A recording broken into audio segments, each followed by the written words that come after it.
sí, que ya podemos comentar, ¿eh? Vale.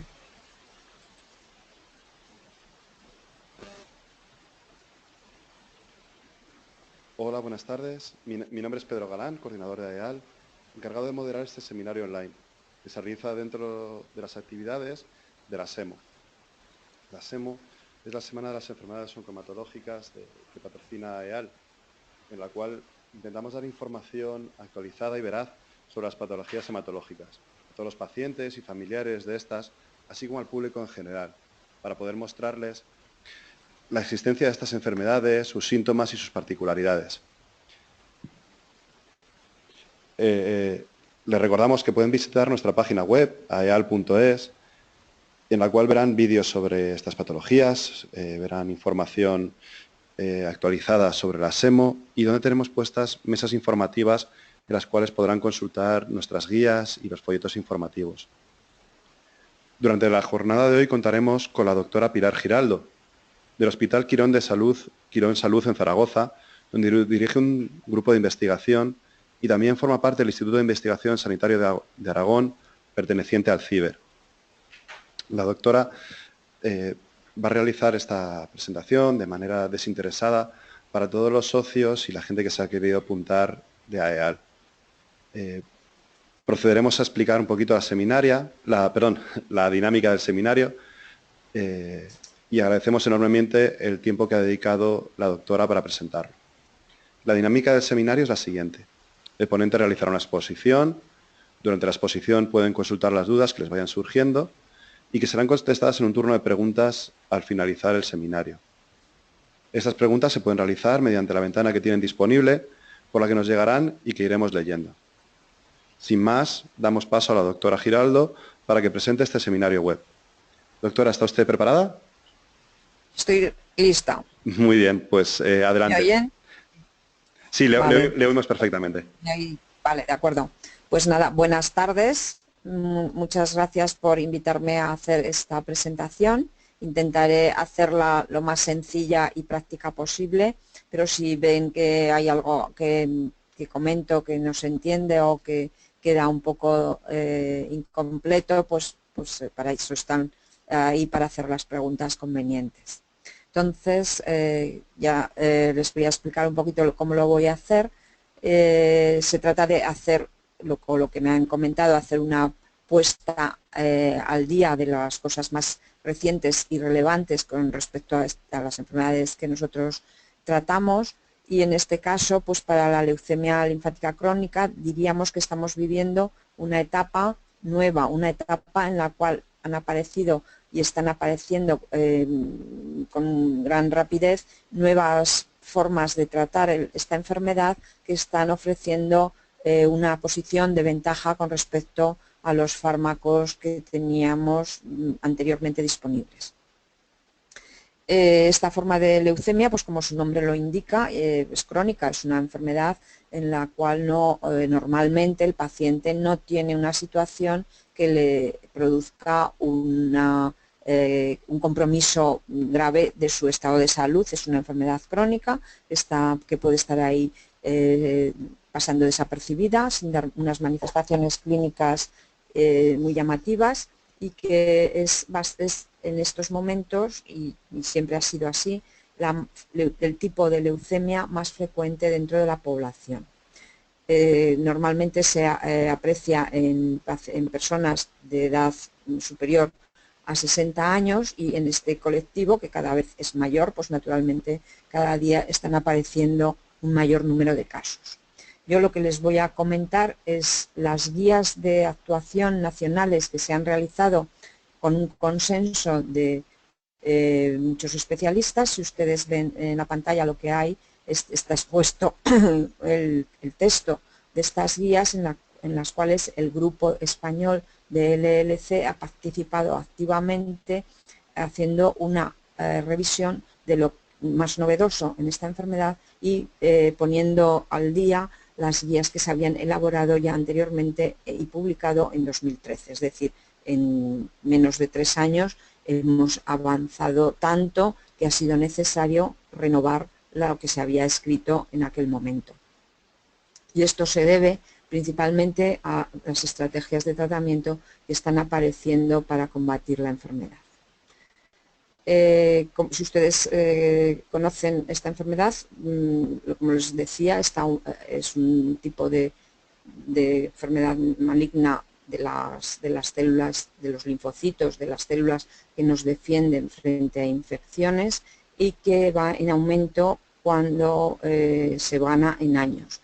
Antes de los 50 años, pues la incidencia es aproximadamente de 5 casos por 100.000 habitantes, pero a los mayores de 70 años esta incidencia llega a ser de 30 casos por 100.000 habitantes, es decir, hay 6 veces más pacientes dentro del rango de edad de los 70 años.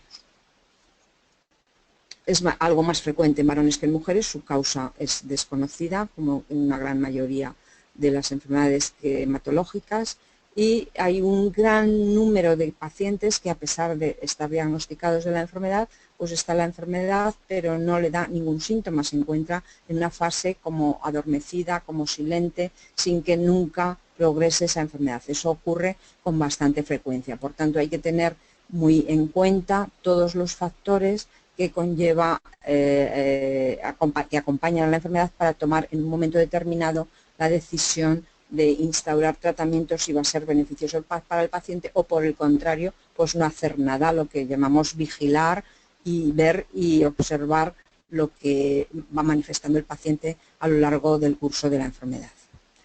Es una enfermedad que no tiene un tratamiento curativo, eso también es verdad, no tenemos ninguna fórmula especial ni maravillosa que nos permita curarla. Por tanto, el objetivo principal de los tratamientos, cuando hay que instaurarlos, es conseguir que el paciente no tenga síntomas, que el paciente, aunque tenga la enfermedad, pues tenga una calidad de vida lo más próxima a la normalidad posible y evitar que haya complicaciones derivadas principalmente pues, del efecto que pueden tener en unas células que normalmente nos están protegiendo frente a infecciones.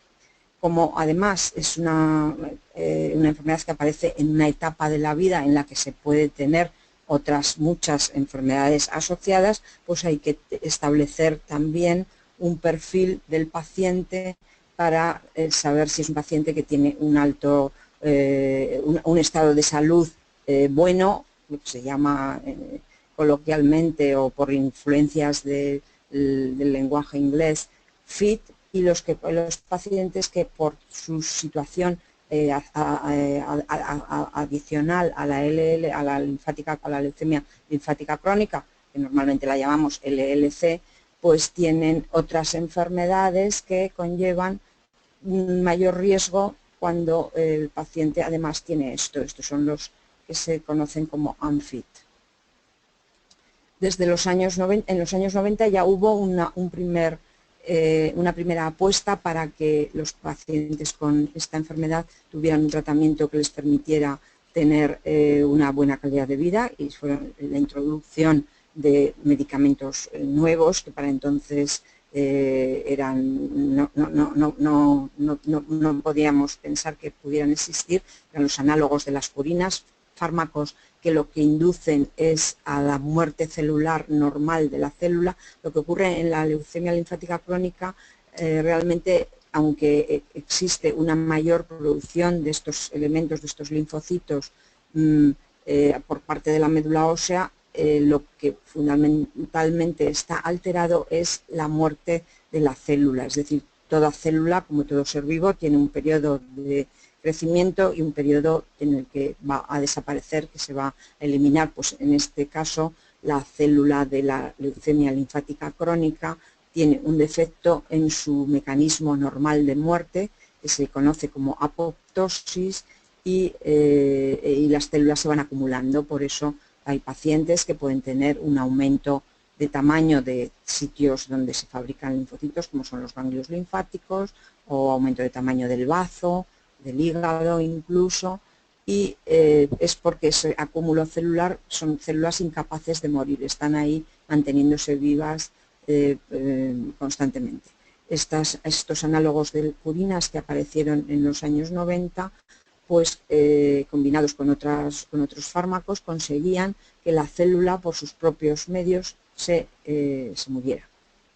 Después aparecieron los anticuerpos monoclonales y conseguimos que se aumentara la eficacia de los fármacos que ya disponíamos, tales como los análogos de las purinas u otros quimioterápicos con efecto quimioterápico total, pues fueran más eficaces, porque el anticuerpo monoclonal, que es una proteína que va dirigida a una estructura que tiene la célula en su superficie, concretamente una zona de la membrana celular que se llama CD20, pues el anticuerpo monoclonal que apareció en los años 90 también, a finales de los 90, el anti-CD20 rituximab consiguió aumentar la eficacia de fármacos que teníamos en aquel momento como eficaces.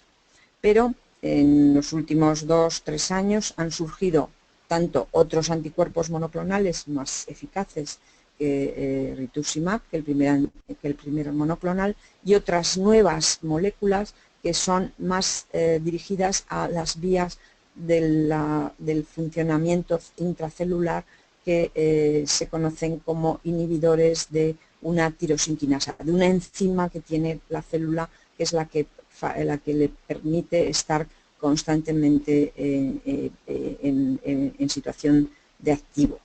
Y estos nuevos fármacos, que llaman inhibidores de una parte de la cadena de la vía metabólica del BCR, como son el ibrutinib y el idelalisib, han dado una nueva perspectiva al tratamiento de la enfermedad. Más recientemente, pues, ha aparecido otro fármaco con otro mecanismo de acción que va a actuar a nivel de una proteína que se forma en las células, que se llama BCL2, y es el venetoclax. Y con estos nuevos fármacos pues tenemos que mirar cómo mejorar la situación de los pacientes, cómo elegir el tratamiento más adecuado para un perfil de paciente definido, que es a lo que en estos momentos va dirigida un poco la medicina. Es decir, si tenemos muchas fórmulas, muchos fármacos que son buenos para combatir una enfermedad, es bueno que miremos qué paciente se adapta mejor a un tipo concreto de fármaco o a otro.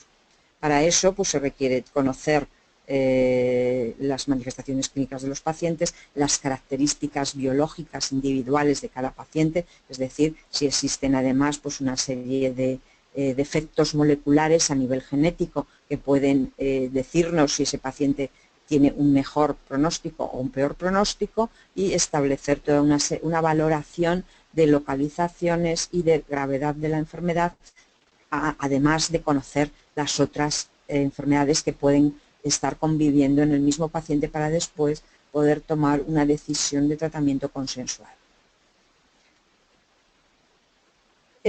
Para hacer estas guías, ¿qué se ha hecho? Pues revisar de una forma exhaustiva todo lo que se ha publicado hasta el momento, y es mucho, y con esto siguiendo unas normas de actuación que marca la Sociedad Americana de Hematología y los criterios que hay para saber si eso que se ha publicado tiene un peso específico suficiente. Estos se llaman niveles de evidencia, y están graduados en 6 niveles, aunque van realmente es del 1 al 4, pero hay nivel 1A, nivel 1B, nivel 2A, nivel 2B, nivel 3 y nivel 4.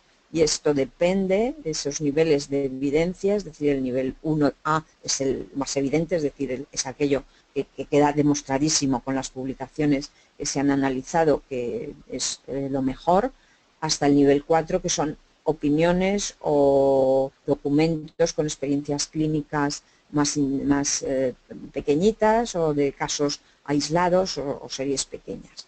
Entonces, estableciendo este rango de valoración de lo que se ha publicado, pues se asignan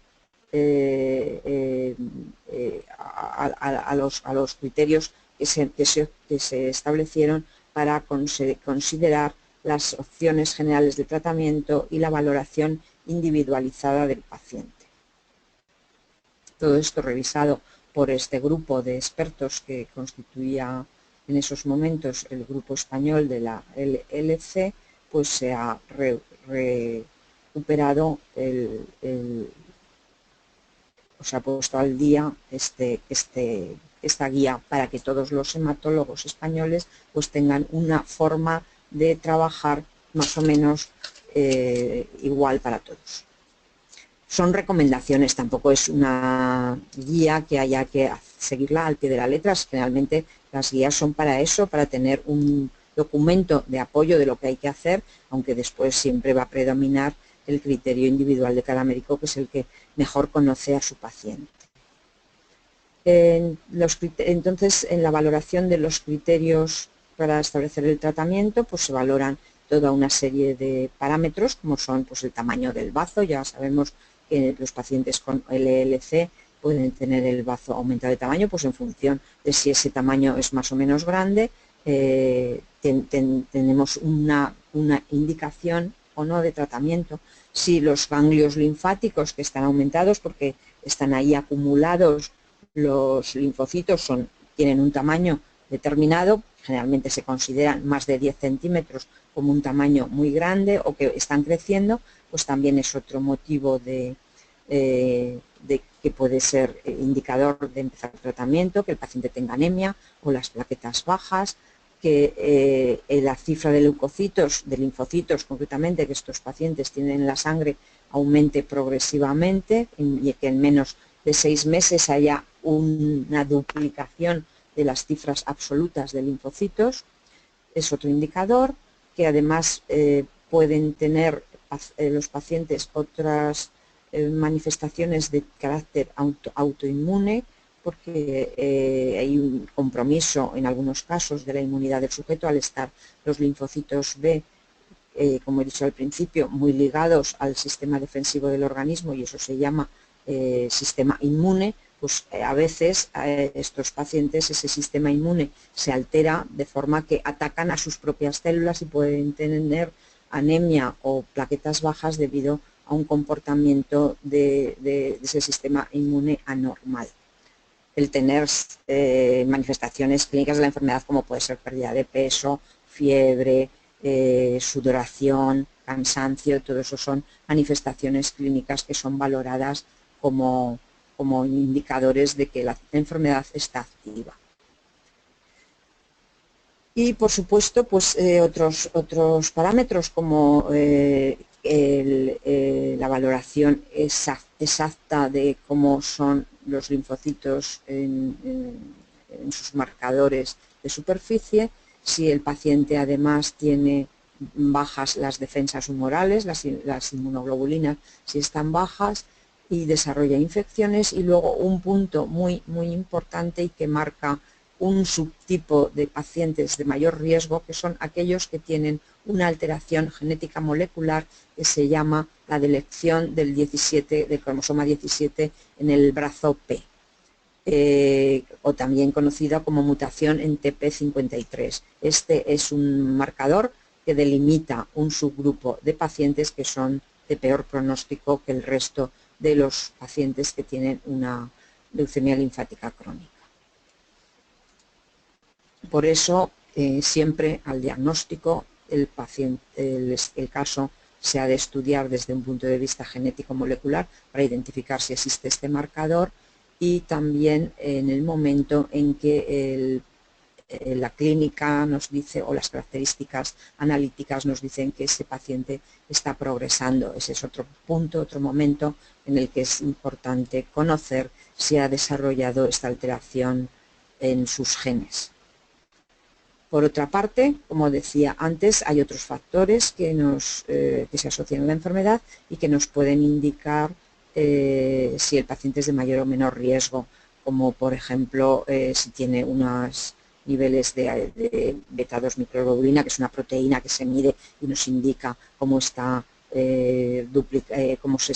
funcionando el DNA celular, niveles de otra enzima que se llama lactato deshidrogenasa, LDH, si existen otras alteraciones genéticas asociadas como alteraciones a nivel del cromosoma 11 o alteraciones en el gen que regula las cadenas de las pesadas de las inmunoglobulinas. Bien, estos son detalles que cualquier hematólogo conoce y que sabe que eso lo ha de valorar para saber si el paciente tiene una enfermedad más o menos activa. Y luego ya hay otros factores que dependen del paciente mismo, de las características propias del paciente, pues algo así como la edad, la situación funcional, si es un paciente que tiene una calidad de vida normal o no, si existen otros factores de riesgo, por ejemplo, si es un paciente que tiene una cardiopatía o tiene una insuficiencia respiratoria o tiene una insuficiencia renal, son todo factores a considerar, así como la situación de la extensión de la enfermedad. Si tiene solamente linfocitosis en sangre periférica, pues es un caso más leve que si tiene un aumento del tamaño de los ganglios linfáticos considerable o localizado en muchas de las localizaciones habituales donde se tienen los ganglios. Con estos niveles de evidencia, pues entonces ya llegamos a decidir si nuestro paciente con un perfil determinado tiene una indicación o no para recibir un tratamiento. Y en este punto, pues nosotros clasificamos a los pacientes en aquellos que, teniendo una indicación de tratamiento, porque la enfermedad reúne las características que hemos comentado, pues es un paciente que no tiene otros factores de riesgo asociados que hacen que sea de difícil manejo. Pues es un paciente que hace una vida normal, que no tiene ninguna otra comorbilidad, que no tiene infecciones de repetición, que, bueno, pues que no tiene alteraciones en la función renal o no tiene ninguna alteración a nivel hepático, etcétera, etcétera. Entonces establecemos ese factor de riesgo. El paciente tiene una edad mayor o menor de 60 años, nos da igual. Entonces su tratamiento de entrada recomendado es una asociación de fludarabina con ciclofosfamida y con el anticuerpo monoclonal rituximab. Pero eso no es una ley a cumplir 100%. Si el criterio del médico establece otra asociación, pues puede haber una asociación alternativa, como puede ser siempre el monoclonal, el anticuerpo monoclonal, el rituximab, bien con bendamustina o bien con otras condiciones. Eso en paciente de riesgo normal, sin tener enfermedades asociadas y con un buen estado general. Si ese mismo paciente con esos criterios de indicación de tratamiento tiene otras enfermedades asociadas, pues establecemos ya otro segundo grupo de pacientes que tienen lo que se llaman como comorbilidades. Entonces, no son los sujetos mejores para recibir de entrada una asociación de fludarabina, ciclofosfamida y rituximab. Podemos pensar en otros anticuerpos monoclonales nuevos que superan a rituximab, como son el obinutuzumab o el ofatumumab, que son unos buenos fármacos asociados a un tratamiento alquilante clásico, que es el clorambucil. También rituximab con clorambucil, también bendamustina sola o bendamustina con rituximab, son buenas opciones. Y el tercer grupo lo ocupan aquellos pacientes que son denominados de alto riesgo. Son pacientes que tienen una leucemia linfática crónica, que además presenta unas alteraciones genéticas que la convierten en enfermedad que va a progresar con rapidez y cuyos factores de riesgo a tener una respuesta adecuada con los tratamientos que hemos mencionado, pues son bajos. Entonces, para estos pacientes, según el tipo de comorbilidades que tenga asociadas, según la edad, se plantearía en primera línea un fármaco nuevo, estos inhibidores que hemos comentado de tirosinquinasa como ibrutinib, que es uno de los que se han comercializado recientemente, y considerar incluso, según la edad y si no tiene comorbilidades, la posibilidad de hacer un trasplante halogénico de médula ósea. Esto para pacientes que tienen delección del cromosoma 17p o mutaciones en TP53, que es lo mismo. Son los considerados como de alto riesgo biológico.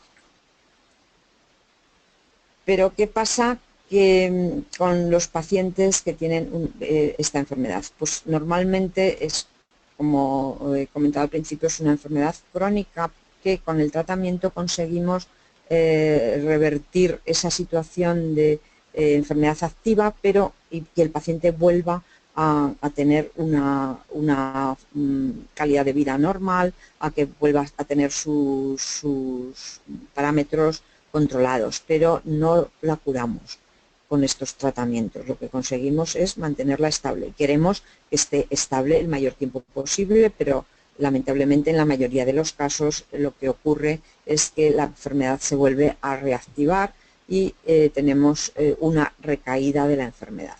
En estos momentos, en una recaída, pues nos encontramos otra vez con la misma situación que al principio, pero en la cual ya hemos gastado una línea de tratamiento. En dependencia de lo que nos haya durado o lo que se haya prolongado la situación de remisión, nos podemos plantear incluso volver a la primera forma de tratamiento si no resultó eficaz y se ha mantenido, por ejemplo, pues más de un año el paciente en respuesta estable, o cambiar puesto que tenemos otras opciones de tratamiento. Y entonces nos volvemos a plantear otra vez el caso. ¿Cómo está el paciente? ¿Tiene otras enfermedades asociadas? ¿Ha aparecido? Le hemos tenido que volver a repetir el estudio genético para saber si ha desarrollado una alteración genética a nivel del cromosoma 17p, tiene o no tiene, cómo ha tolerado el tratamiento previo, nos ha realizado complicaciones, ha tenido infecciones de repetición, ha tenido una mala tolerancia, etcétera, para tomar en esos momentos una decisión distinta de tratamiento con respecto a la primera línea. Si tiene comorbilidades, pues ya, como al principio, volveremos a ver si el fármaco o la combinación de fármacos que elegimos está acorde con las nuevas tendencias.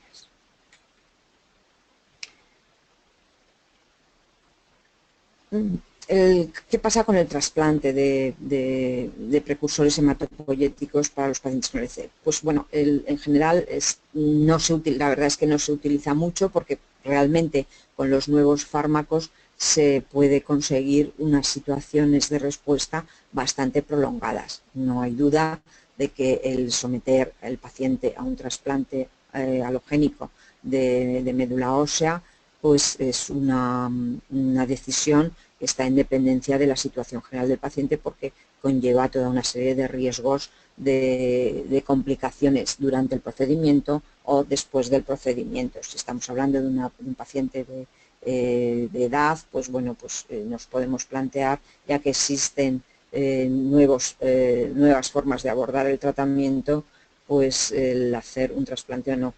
Generalmente nos hacemos más hincapié en plantear el trasplante cuando el paciente tiene las mutaciones en el cromosoma 17, que es la situación en la que de mayor riesgo de progresión o de pérdida de respuesta a los tratamientos que va a suceder. En ese caso, pues lo mejor es plantear ya de entrada que si el paciente hace una buena respuesta, su situación clínica lo permite, el plantearle hacer un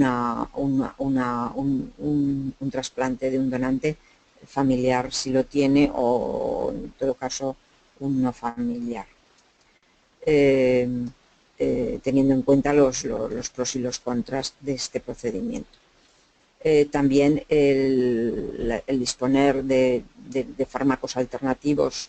Si hemos utilizado ibrutinib en una primera línea, tenemos para utilizar idelalisib, que es otro inhibidor de la tirosinquinasa, o el venetoclax, que es el anti-BCL2, que nos permiten manejar ese paciente en las recaídas con o mayor o menor soltura.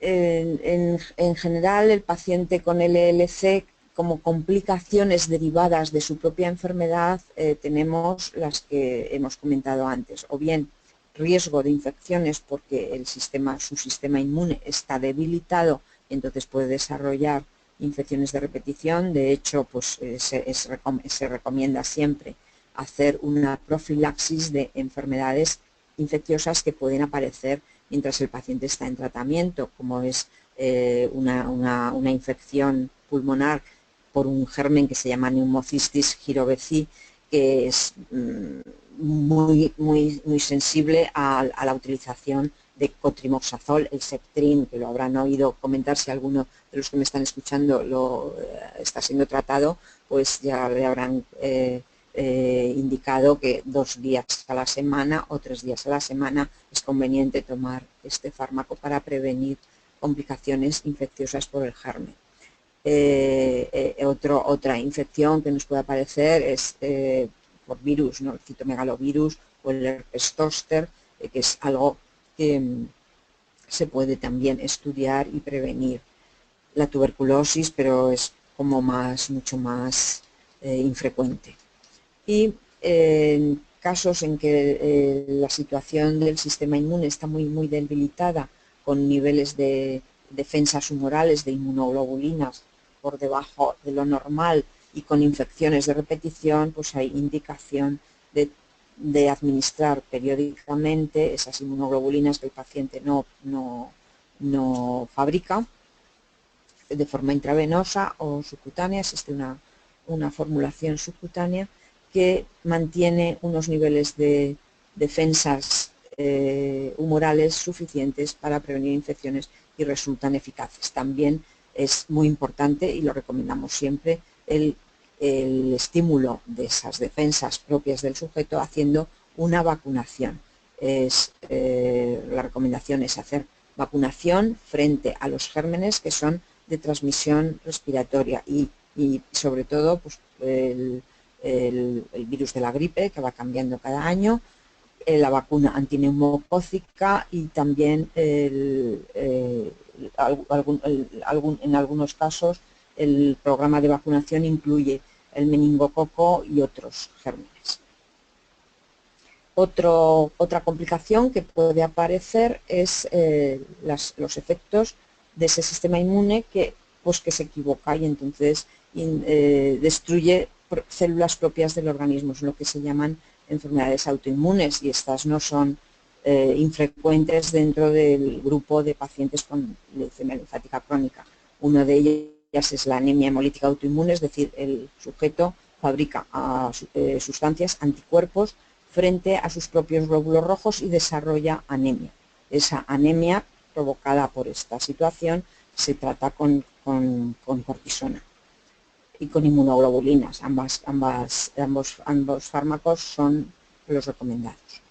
Cuando esto fracasa, pues en una segunda línea podríamos utilizar otras estrategias como son el rituximab, el anticuerpo monoclonal anti-CD20, la ciclosporina u otros. También puede aparecer descenso de la cifra plaquetaria por este mismo motivo, porque el sujeto fabrique anticuerpos frente a sus propias plaquetas, y también existe fármacos para estimular la producción plaquetaria como estimulantes de la fabricación de plaquetas. Tener en cuenta que también para la anemia se pueden utilizar estímulo con eritropoyetina, y que si el paciente necesita transfusión y ha estado en tratamiento con fludarabina, la recomendación es administrar las transfusiones de sangre con glóbulos rojos irradiados para evitar que se produzca un efecto negativo hacia que se produzca una hemólisis.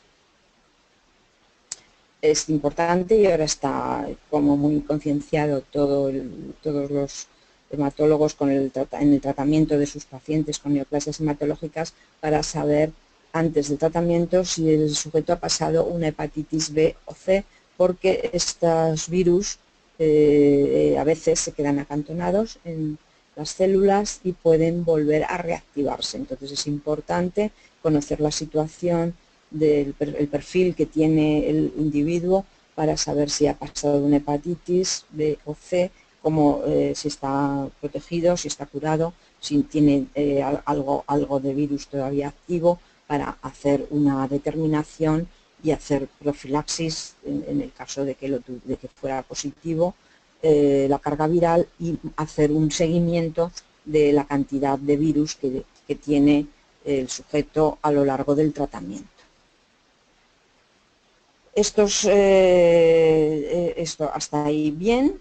Hay que conocer también que los nuevos fármacos, pues como todo, pues van muy bien para el tratamiento de la enfermedad, pero tienen unos efectos adversos que hay que conocer. Y estos se centran en tres puntos.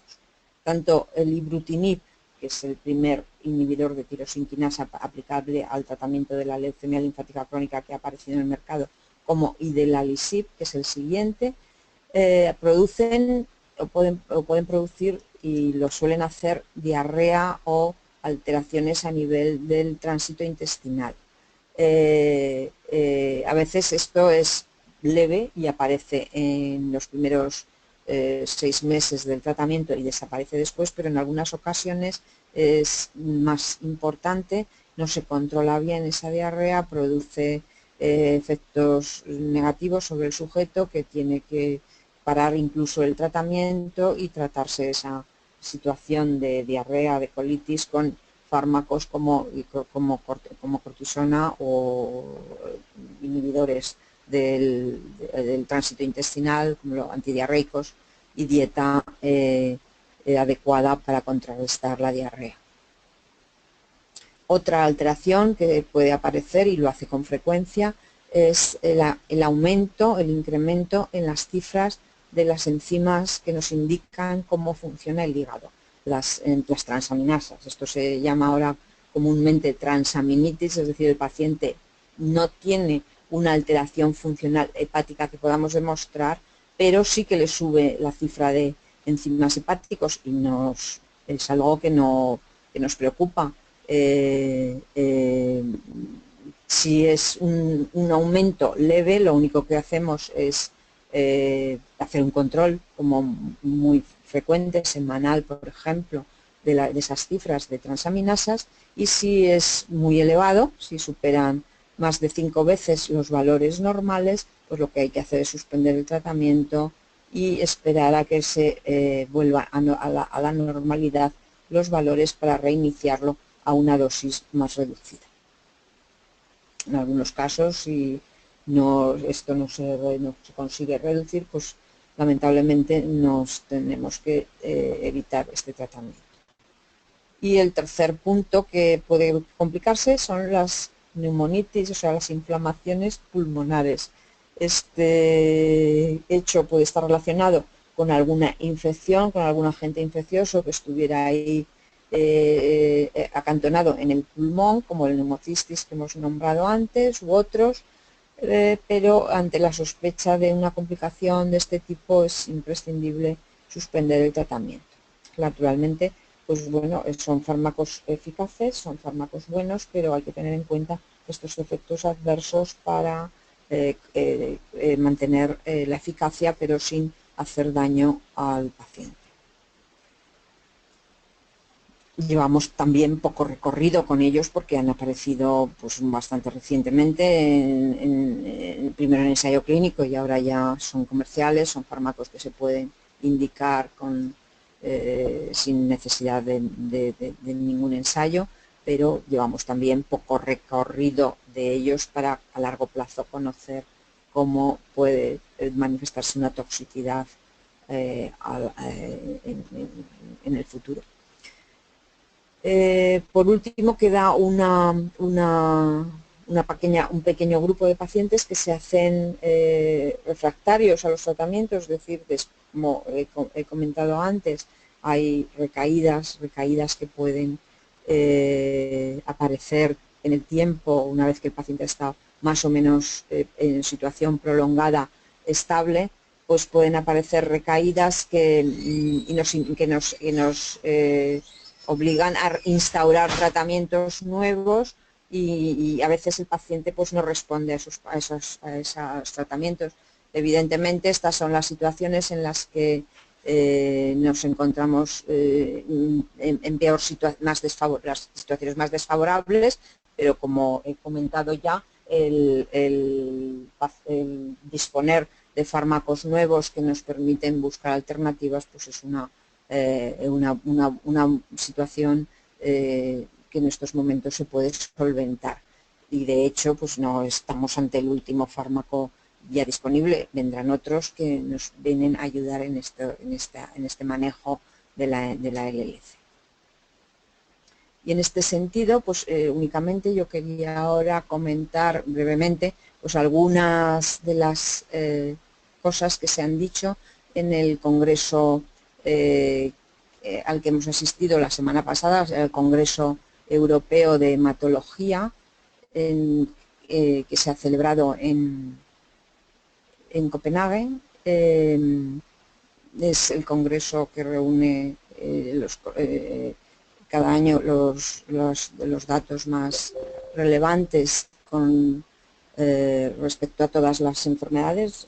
Son 4 días intensivos de información y este año las estrellas, diríamos, de estos congresos han sido las neoplasias linfoides, porque hay muchas novedades y alguna de ellas pues quería comentar. Estos son diapositivas, o sea, son fotografías que yo hice durante alguna de las sesiones. Esta corresponde concretamente a una de las sesiones más importantes sobre una puesta al día de leucemia linfática crónica, y solamente destacar pues las últimas novedades las puntualizaciones que hicieron las personas más expertas del mundo en este tema. Hablando de nuevos fármacos, como se puede ver en la diapositiva, ibrutinib, que es uno de los inhibidores de tirosinequinasa nuevos, y clorambucil, utilizados en pacientes que son en un gran número de pacientes, más de 130 pacientes en cada uno de los grupos, pues los factores que condicionaban la respuesta al tratamiento eran estos: la edad, la situación personal del paciente, la situación funcional, el CIR, que es una escala que se aplica para conocer el estado general de un sujeto, y la función renal, medida por una determinación que se llama aclaramiento de creatinina. En este comparativo que han hecho en este estudio, pues solamente un 9% de los pacientes tratados con ibrutinib que tenían estas características discontinuaban el tratamiento, frente a un 23% que lo hacían en el grupo que tomaba clorambucil, que es un medicamento antiguo, clásico y un alquilante que no tiene las características de los fármacos modernos. A tener en cuenta comorbilidades que pudieran tener los pacientes sometidos a estos tratamientos, sobre todo pues lo que hemos comentado antes, la neumonitis, la afectación pulmonar, la diarrea, la afectación intestinal y el aumento de enzimas hepáticas. Recomendaban ojo con la función renal para no tener alguna complicación renal, y utilizar anticoagulantes para evitar complicaciones de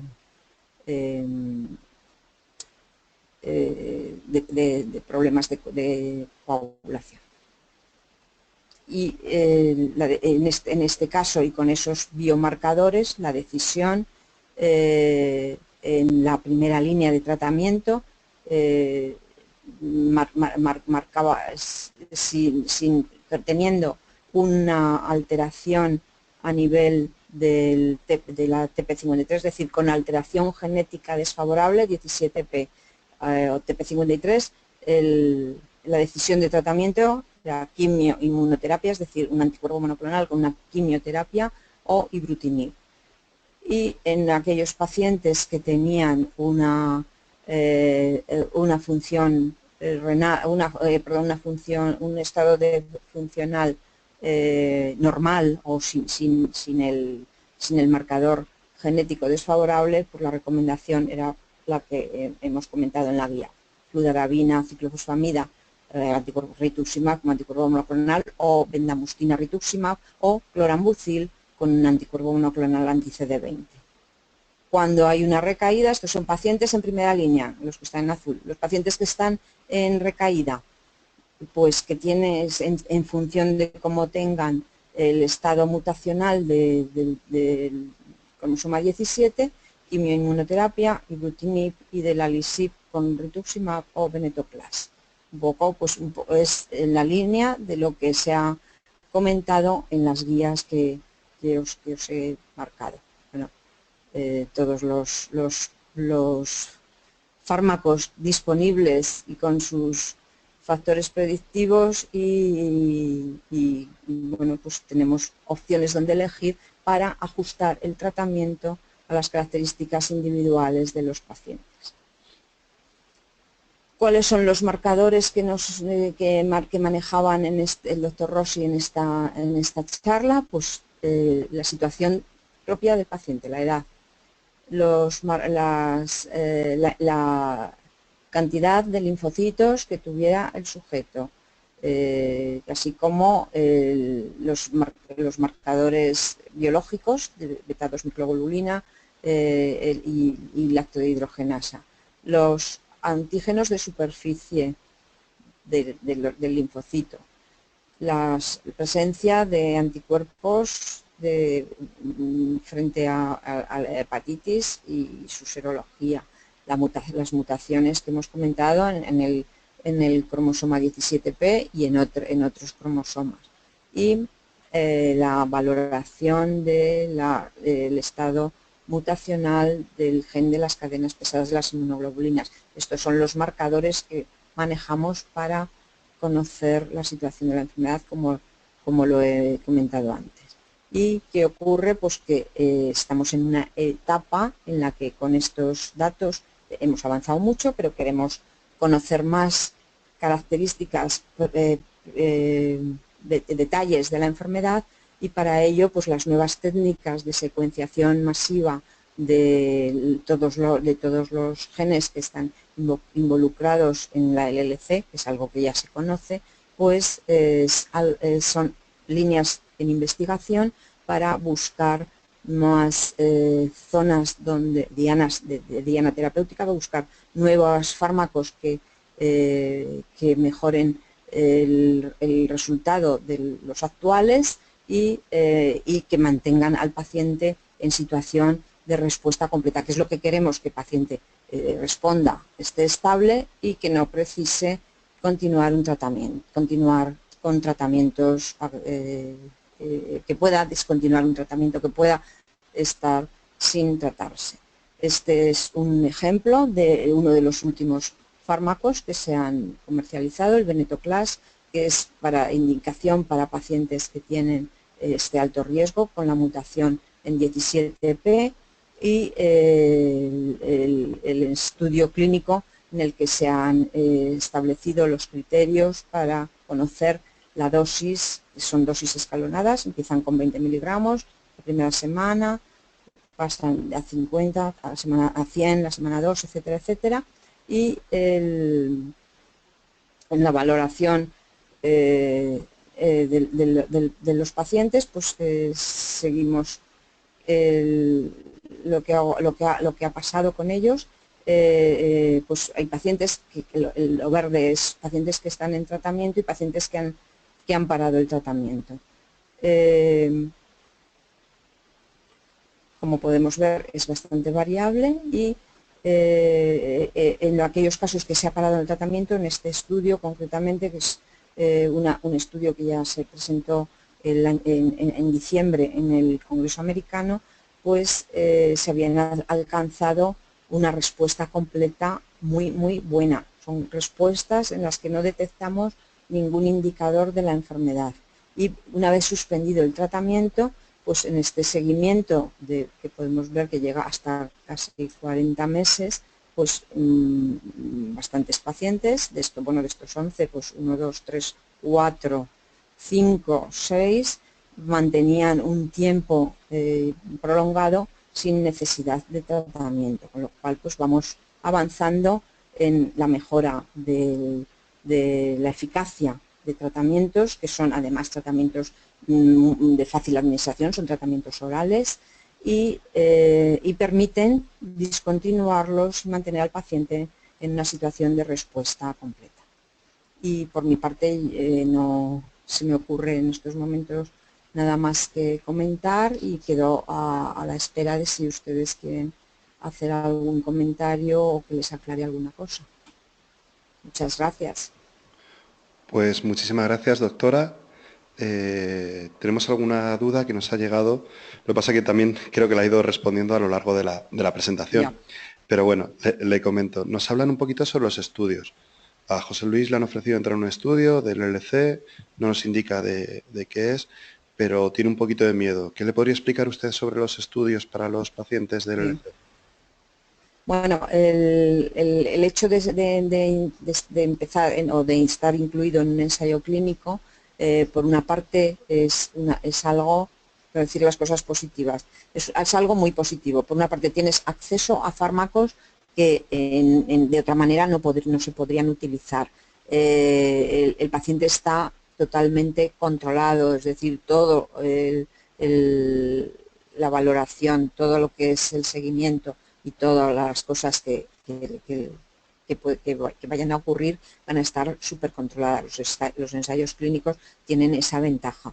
Son estudios en los que el paciente está mucho más controlado y con un perfil de seguridad pues casi absoluta, puesto que cualquier cosa que le pase va a ser detectada de forma inmediata. Esa es la ventaja del ensayo clínico.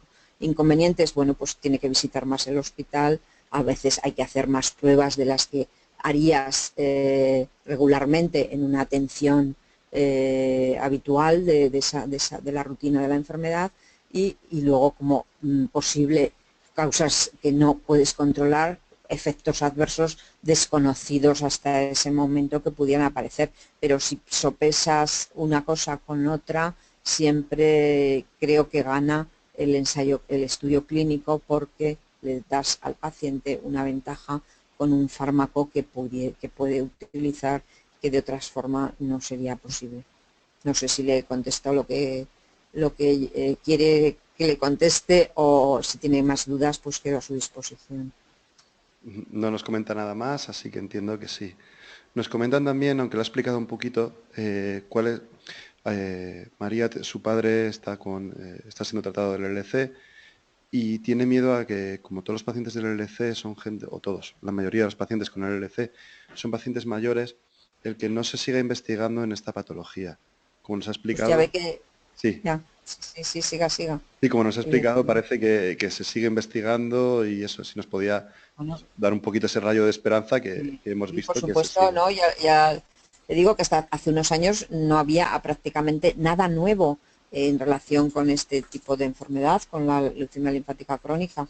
Y lo que le puedo decir es que en estos momentos es como en lo que más se está avanzando. Hay muchas líneas de investigación y con nuevos fármacos muy buenos para el tratamiento de esta enfermedad. Por otra parte, y hay que tener en cuenta que eso pues, puede ser una ventaja, de que la población mayor de 60 años ha crecido y está creciendo, sobre todo en Europa, a pasos agigantados. Entonces, todas estas enfermedades que se dan en personas mayores de 60 años son enfermedades que constituyen un problema de salud, y entonces cuanta más hay, pues más número de casos, con lo cual hay un mayor interés en tener una buena atención de esos pacientes y unas buenas soluciones para ellos. O sea que en ese sentido yo creo que es el momento en que puede estar más tranquilo. Pues muchísimas gracias por tranquilizarnos. Y ya lo último, ha comentado usted que durante el proceso de los fármacos, sobre todo con los nuevos fármacos, se dan síntomas como la diarrea y por ello hay que suspender el tratamiento. ¿Qué consecuencias tiene esta suspensión del tratamiento? Bueno, el principio en medicina es primero no hacer daño, ¿no?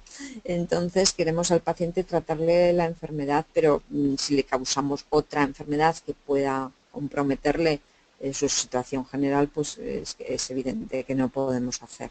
El hecho de que aparezca la diarrea es transitoria, no, eso no lo he comentado más en profundo, pero es generalmente la mayoría de los pacientes pueden tener la diarrea, que puede ser de mayor o menor intensidad, unos tienen poquito, otros tienen un cuadro más mantenido y más agudo, pero en general es transitorio y desaparece en breves, en el curso de unas semanas. Entonces es cuestión de aguantar el tema. Si el paciente está haciendo una buena respuesta al tratamiento, bueno, pues es posible mantenerlo sin tratamiento hasta que se le resuelva el problema. Naturalmente no podemos, si conocemos que la causa de la diarrea es el fármaco, lo que no podemos es es seguir administrándolo para inducirle un mayor riesgo, eso es evidente. Pues doctora, hasta aquí han llegado las preguntas. Agradecerle de nuevo muchísimas gracias por su tiempo, por su dedicación, por su manera de explicar sobre esta patología tan didáctica, y también agradecer a todos los pacientes que han colaborado con nosotros. Recordarles que este seminario quedará colgado en nuestras páginas web para cualquier consulta que quieran hacer en cualquier momento, y nuestro correo info@eal, por si tienen alguna duda, está abierto para todo el que quiera utilizarlo. Y sin más, simplemente haciendo una reflexión, que por lo que ha dicho la doctora y hemos estado viendo, parece que hay un buen futuro con las investigaciones actuales y los nuevos fármacos para los pacientes con LLC. Damos por concluido este seminario. Muchísimas gracias a todos. Buenos días. Pues muchas gracias.